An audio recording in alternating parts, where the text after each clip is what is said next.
আবেগ থেকে বলেছি যে 5ই আগস্ট হতে পারে আপনাদের সেই উপযুক্ত সময়, কারণ নির্বাচন আয়োজন করতে গেলে কত সময় লাগবে আমরা জানি। কারণ আমরা অনেকবার সরকারে ছিলাম, অনেকবার বিরোধী দলে ছিলাম, এই নির্বাচনের প্রক্রিয়ার মধ্যে দিয়ে আছি বিগত 40-45 বছর যাবৎ।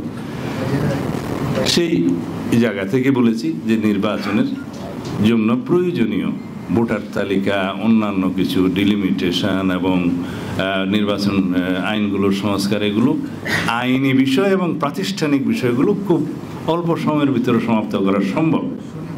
আমাদের সেই অভিজ্ঞতা আছে। সেই হিসাবে বলেছি যেই তারিখে ফেসিবাদের পতন হয়েছে, যেই তারিখে দক্ষিণ এশিয়া এবং পৃথিবীর মধ্যে একটি উল্লেখযোগ্য স্মরণীয় গণ অভ্যুত্থান হয়েছে, যেই তারিখকে মানুষ মনের মধ্যে হৃদয়ে ধারণ করে সারা জাতি, সেই তারিখকে আরও স্মরণীয় করুন এবং নিজেরাও স্মরণীয় হয়ে থাকুন 5ই আগস্ট যদি পারেন। এটা আমার প্রস্তাব না, এটা বিভিন্ন জনের মধ্যে এটা আলোচনা হয়েছে, হয়তো প্রস্তাবটা আমি দিয়েছিলাম। এখন বিষয় আসে যে এই সময়ের ভিতরে নির্বাচন হলে কারো কারো রাজনৈতিক দল গঠন করে নির্বাচনে অংশগ্রহণ করা হয়তো একটু কষ্টকর হতে পারে, আমরা জানি।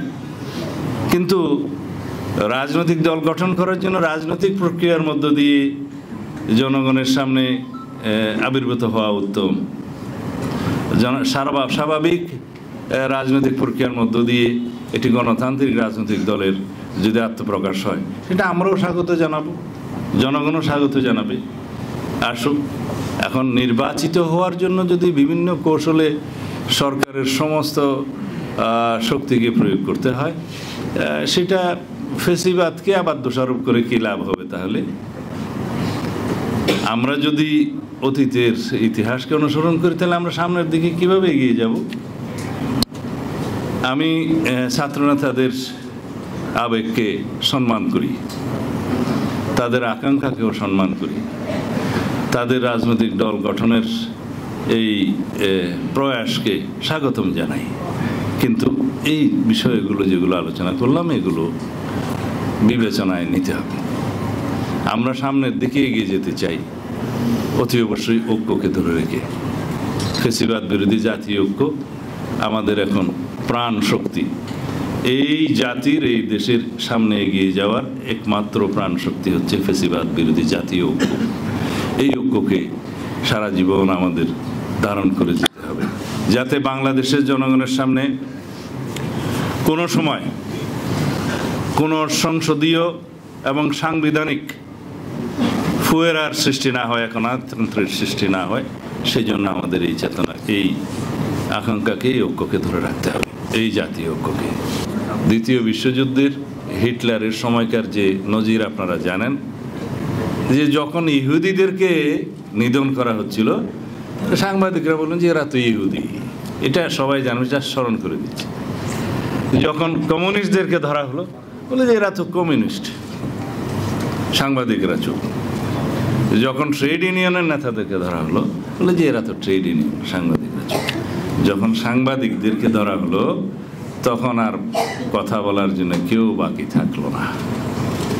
আমাদের দেশে যাতে সাংবাদিকরা এটা মনে রেখে এই জাতির কাছে তাদের দায়বদ্ধতা, সামাজিক দায়বদ্ধতা এবং মনের দায়বদ্ধতা নিজের মধ্যে ধারণ করে এই রাষ্ট্র বিনির্মাণের জন্য, এই জাতি বিনির্মাণের জন্য, শক্তিশালী গণতান্ত্রিক রাষ্ট্র বিনির্মাণের জন্য আপনারা কাজ করবেন এবং হিটলারের ওই ইতিহাসটাকে আপনারা স্মরণ করবেন যে সাংবাদিকদের ভূমিকা না থাকার কারণে দ্বিতীয় বিশ্বযুদ্ধ সংঘটিত হওয়ার মতো একটা ঘটনা হয়ে গেছে। সাংবাদিক সমাজের 5 জন শহীদ হয়েছেন গত গণ অভ্যুত্থানে। প্রত্যেকের নাম এখানে একটা কাগজ দিয়েছে, আমার কাছে আছে। আপনারা জানেন সারা পৃথিবীতে সাংবাদিকতা পেশা একটি ঝুঁকিপূর্ণ পেশা, কিন্তু অত্যন্ত সম্মানিত পেশাও। এই পেশার সাথে আপনারা যারা জড়িত আছেন, তারা যদি বিবেক বিক্রি করে দেয়, সেই জাতির কপালে দুঃখ থাকে। সেই দুঃখের মধ্যেই আমরা পড়েছিলাম। বিগত 16 বছরে ফ্যাসিস্ট হাসিনা যদি রাষ্ট্র শাসন ফ্যাসিবাদী কায়দায় করে থাকে, তার মধ্যে গণমাধ্যমের ভূমিকা ছিল অনেক বেশি। এই গণমাধ্যমের মালিকরা বিভিন্ন বিজনেস হাউসের মালিক হওয়ার কারণে তারা সরকারের সমালোচনা, সরকারের বিরুদ্ধে কোনো নিউজ, কোনো পদক্ষেপ তারা নিতে দেয়নি। যদিও সংবাদকর্মীদের আপনারা প্রায় সকলেই গণতান্ত্রিক প্রক্রিয়ার পক্ষে ছিলেন, কিন্তু আপনাদের হাত পা বাঁধা ছিল। আমরা জানি গত আন্দোলনে, গত গণ অভ্যুত্থানে অনেক সাংবাদিক যারা তাদের মাথা বিক্রি করে দিয়েছেন আগে, তারা ছাড়া অধিকাংশ সংবাদকর্মী এই গণ অভ্যুত্থানে সহায়তাকারী শক্তি হিসাবে কাজ করেছেন। আপনাদের তথ্য নিয়ে আন্দোলনকারীরা আন্দোলন সঠিকভাবে পরিচালনা করেছেন।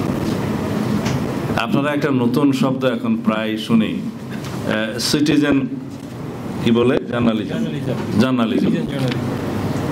যারা সোশ্যাল প্ল্যাটফর্মগুলোর মধ্যে দিয়ে যে ভূমিকাটা সৃষ্টি করেছে, সেটা তো প্রকৃত গণমাধ্যমের ভূমিকা ছিল।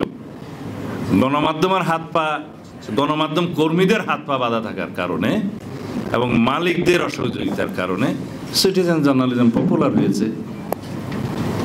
সোশ্যাল প্ল্যাটফর্মের চাহিদা কোনো টেলিভিশনের চাইতে বহু গুণে বেড়েছে।